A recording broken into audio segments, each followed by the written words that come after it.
Emanuele è artista, cantante, scrittore, regista, autore televisivo, finzas radiofonico, presentatore, cronista televisivo, insegnante, insomma, sei un vago di occupas de medas cosas, Emanuele.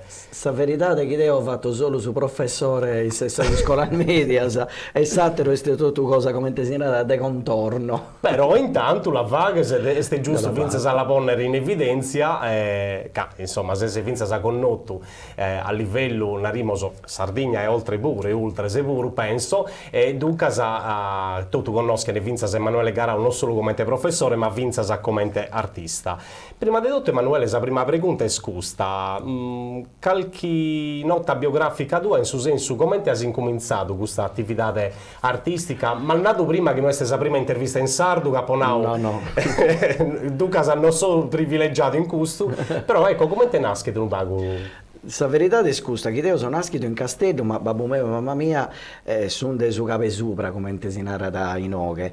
Ed io sono cresciuto con più di tutto mamma mia, ma pure babbo mio, che in Castello, in Campitano, vi tribagliaiano, però da poi l'ompito da svinechita, partimisi in macchina e tornamisi a Bidda.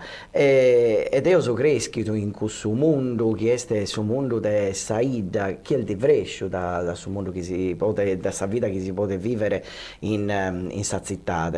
E tenia queste due cose, da una parte dai Soluni a Sachenapura in città, in Elmas, e su Maso si narra in Saldo. Giusto.